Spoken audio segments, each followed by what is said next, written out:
Hai Pisces, selamat datang di bacaan untuk prediksi bulan November. Ya, ini adalah bacaan umum, jadi tidak akan mungkin cocok 100% untuk semua Pisces ya. Ambil saja yang bermanfaat untuk kamu ya. Oke. Di bulan November kamu ada potensi harus memutuskan sesuatu dan kelihatannya kamu agak kebingungan gitu ya. Kamu tidak bisa memilih atau kamu memilih untuk tidak memilih ya, padahal kamu mungkin harus memilih satu dari dua, tetapi kamu tidak bisa memutuskan. Nah, di sini kelihatannya mungkin kamu harus banyak menimbang ya, banyak menimbang-nimbang, banyak mereview ya, review lagi hal-hal yang menjadi keinginanmu atau hal yang ingin kamu pilih itu ya. Pastikan itu hanya sesuatu yang bermanfaat untukmu ya.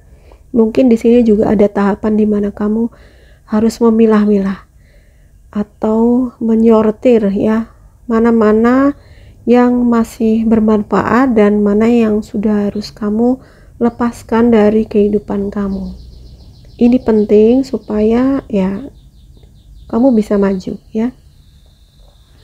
Coba kamu bayangkan ketika misalnya kita itu berjalan jauh, lalu kita harus membawa banyak barang sekaligus, dan barang-barang itu kalau tidak kita pilah-pilah nih, mana yang penting dan mana yang nggak penting, kita akan terlalu berat bebannya ya. Tapi ketika kita lepaskan aja, tinggalkan atau buang yang mungkin tidak kita perlukan lagi, kita bisa jalannya lebih enteng gitu, hanya membawa barang yang memang sekiranya kita butuhkan. Nah, begitu juga dalam kehidupan itu. Kalau sudah terlalu banyak hal yang kita pendam, kita keep ya, padahal itu mungkin hal yang tidak penting, seperti perasaan-perasaan yang gak penting, barang-barang yang sudah seharusnya ya sudah di let go gitu ya, atau sebuah hubungan juga yang sudah nggak tahu ini hubungan mau kemana, hubungannya mandek mungkin, dan malah sepertinya membuat kualitas hidup kamu malah menjadi menurun ya. Kamu harus memilah-milah, harus mereview ini dan mulai sedikit demi sedikit lepaskan ya. Lepaskan supaya apa? Supaya hidup kamu menjadi lebih enteng, kamu bisa jalan ke depan dengan lebih ringan, oke?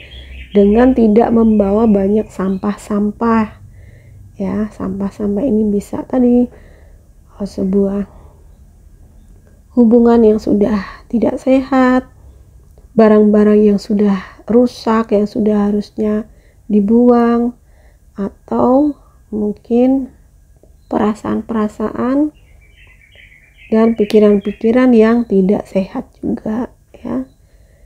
Dan ini perlu kamu pikirkan, kamu pilah-pilah lagi, oke? Sisi baiknya kamu bisa, kamu boleh mengharapkan datangnya rezeki yang banyak nih untuk bulan November ya. Rezeki kelihatannya mengalir lancar di kamu ya, ada banyak uang, ada kekayaan, memanen ini artinya ya kamu mendapatkan hasil dari jerih payahmu selama ini. Nah, tapi sebelum kamu mendapatkan ini tadi ya, kamu harus bersih-bersih dulu supaya lancar itu ya. Supaya jalur-jalur rezeki ini lancar, rezeki mengalir lancar, maka yang negatif-negatif itu harus dibuang, harus dipilah-pilah. Jadi semua yang negatif ya, termasuk perasaan dan pikiran-pikiran yang negatif itu juga harus dibuang, harus diperbaiki cara berpikirnya ya. Dan jangan lupa, kalau kita memiliki rezeki berlebih, kita boleh berbagi dengan sesama ya. Ketika kita memberi apa yang kita berikan itu akan kembali kepada kita, bahkan kembalinya berlipat ganda. Ini sebenarnya sudah diajarkan dalam semua agama. That's why agama itu mengajari kita untuk berderma, beramal, menyumbang, bersedekah, berzakat, ya apapun namanya gitu ya. Jadi ini sebenarnya adalah hukum semesta ya. Hukum semesta adalah ketika kita memberi, kita juga akan menerima. Apa yang kita berikan itu juga nanti akan kembali kepada kita, bahkan dia melipat ganda,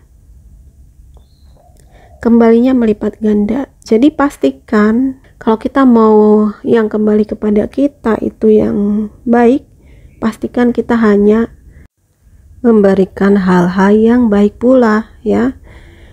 Jadi nanti harvest atau panenan kita itu juga hal yang positif. Baik, mundur sejenak, rumuskan ulang strategi untuk mencapai tujuan. Oke, ini sepertinya sangat berhubungan dengan kartu yang pertama ya.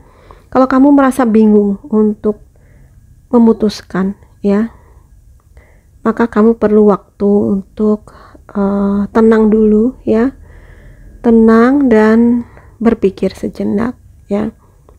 Rumuskan ulang strategi. Di sini kamu perlu kejernihan pikiran, perlu keberanian juga untuk mengambil risiko juga ya, karena kita benar-benar nggak tahu nanti apa hasil yang akan kita capai ketika kita memutuskan untuk memilih sesuatu ya. Jadi mungkin kamu merasa takut akan nanti apa yang kamu akan hadapi ketika kamu memilih sesuatu pilihan. Ya, hidup itu kadang harus trial and error. Kamu tidak tahu apakah itu nanti benar-benar akan berhasil dengan baik ya. Walaupun kadang-kadang kita itu sudah memikirkan dengan cermat apa baik buruknya, apa resikonya jika saya memilih yang ini. Tapi tetap saja kedepannya hasilnya itu mungkin tidak bisa kita prediksikan. Jadi kita mesti bersiap-siap pula membuat strategi nanti kalau misalnya ada halangan atau ada masalah yang terjadi, bagaimana kita bisa mengatasinya ya. Itu perlu kita pikirkan juga. Tapi kadang-kadang ya, kalau orang itu terlalu banyak menganalisa, yang ada semakin dianalisa, semakin dipikir, kamu semakin takut untuk memilih. Jadi kalau sudah menganalisa ya seperlunya saja gitu ya, lalu wujudkan dalam tindakan. Karena memang ya dalam hidup ini kita harus berani untuk mengambil resiko ya, karena memang disitulah dengan cara seperti itulah kita itu belajar. Kita belajar untuk mengatasi apapun tantangan dalam hidup kita. Kalau misalnya apa yang sudah kita putuskan itu tidak berhasil, ya it's okay. Kamu tidak perlu menyalahkan diri. Kamu tidak perlu seperti apa ya, merasa dirimu buruk, enggak. Ambil saja pelajarannya ya. Ambil pelajaran yang memang perlu dipetik, lalu dirumuskan ulang strateginya ya, dipikirkan lagi, dirumuskan ulang strateginya, dirubah ya, sudah diperbaiki, jalan lagi ya. Itulah dalam kehidupan seperti itu. Jadi kita jangan terlalu lama untuk menyesali kesalahan atau menyesali kegagalan ya. Itu suatu yang wajar terjadi dalam kehidupan, dan itu adalah supaya kita belajar. Jadi jangan menyalahkan diri. Berhenti sejenak, pikirkan apa yang perlu dilakukan, dan jalan lagi. Maafkan diri kita. Maafkan juga kalau misalnya orang-orang lain yang menyebabkan kegagalan kita ya, mereka datang untuk memberikan pelajaran untuk kita. Jadi maafkan diri sendiri, maafkan orang lain, dan maafkan situasinya, perbaiki dan jalan lagi. Oke? Baik, Itu bacaan buat kalian, semoga ini bermanfaat ya. Kalau kalian suka, please like, subscribe, dan share ke semua sosial media kamu. Terima kasih untuk sudah menonton video ini. Bye bye.